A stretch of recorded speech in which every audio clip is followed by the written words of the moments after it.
കോഴിക്കോട് ജില്ലയിലെ വിലങ്ങാട് പ്രകൃതി ദുരന്ത ബാധിതമായ വില്ലേജുകളിൽ മൊറട്ടോറിയം അനുവദിക്കാൻ സർക്കാർ തീരുമാനം. വായ്പകളിൽ മേലും വിവിധ സർക്കാർ കുടിശ്ശികകളിൽ മേലുമുള്ള എല്ലാ റവന്യൂ റിക്കവറി നടപടികൾക്കുമാണ് മൊറട്ടോറിയം ബാധകമാവുക.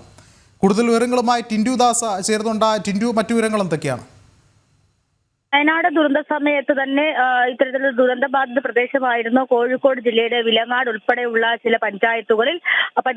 അവിടെയൊക്കെ ഇത്തരത്തിലുള്ള ദുരന്തബാധിത പ്രദേശത്ത് സർക്കാരിന്റെ ഭാഗത്തു നിന്നും ഒരു ഇടപെടൽ ഉണ്ടാകില്ല എന്ന് ചൂണ്ടിക്കാട്ടിക്കൊണ്ട് പലതരത്തിലുള്ള വിമർശനങ്ങളൊക്കെ വന്നത്. ആ ഒരു സാഹചര്യത്തിൽ കൂടിയാണ് ഇപ്പോൾ വിലങ്ങാട് പഞ്ചായത്തിൽ ഉൾപ്പെടെയുള്ള പ്രദേശങ്ങളിൽ ഈ പ്രത്യേക മൊറട്ടോറിയം സർക്കാർ പ്രഖ്യാപിച്ചിട്ടുള്ളത്.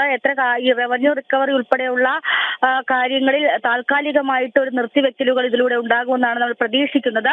എത്ര കാലത്തേക്കാണ് കാലയളവ് തുടങ്ങിയവ സംബന്ധിച്ച് കൂടുതൽ വിവരങ്ങൾ വന്നിട്ടില്ല.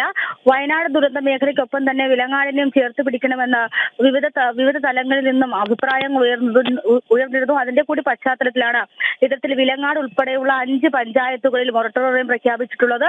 റവന്യൂ റിക്കവറി ഉൾപ്പെടെയുള്ള നടപടികൾ ഇവിടെ ഉണ്ടായില്ല എന്ന് നമുക്ക് മനസ്സിലാക്കാൻ സാധിക്കുന്നു. അതോടൊപ്പം തന്നെ വായ്പയിൽ ഇളവുണ്ടാകും, വായ്പയിൽ പലിശ വെട്ടിക്കുറവുകൾ ഉണ്ടാകും. അതോടൊപ്പം തന്നെ പണം തിരിച്ചടയ്ക്കാനുള്ള കാലാവധികൾ ഉൾപ്പെടെ ധനസഹായങ്ങൾ ഉണ്ടാകുമെന്നാണ് നമ്മൾ പ്രതീക്ഷിക്കുന്നത്. എന്തായാലും ഈ മേഖലകളിൽ പ്രത്യേക മൊറട്ടോറിയം പ്രഖ്യാപിച്ചുകൊണ്ടാണ് റവന്യൂ വകുപ്പ് ഇപ്പോൾ തീരുമാനത്തിലേക്ക് എത്തിയിട്ടുള്ളത്. വിഷ്ണു, ശരി, ടിൻഡു ദാസാണ് വിവരങ്ങൾ നൽകിയത്.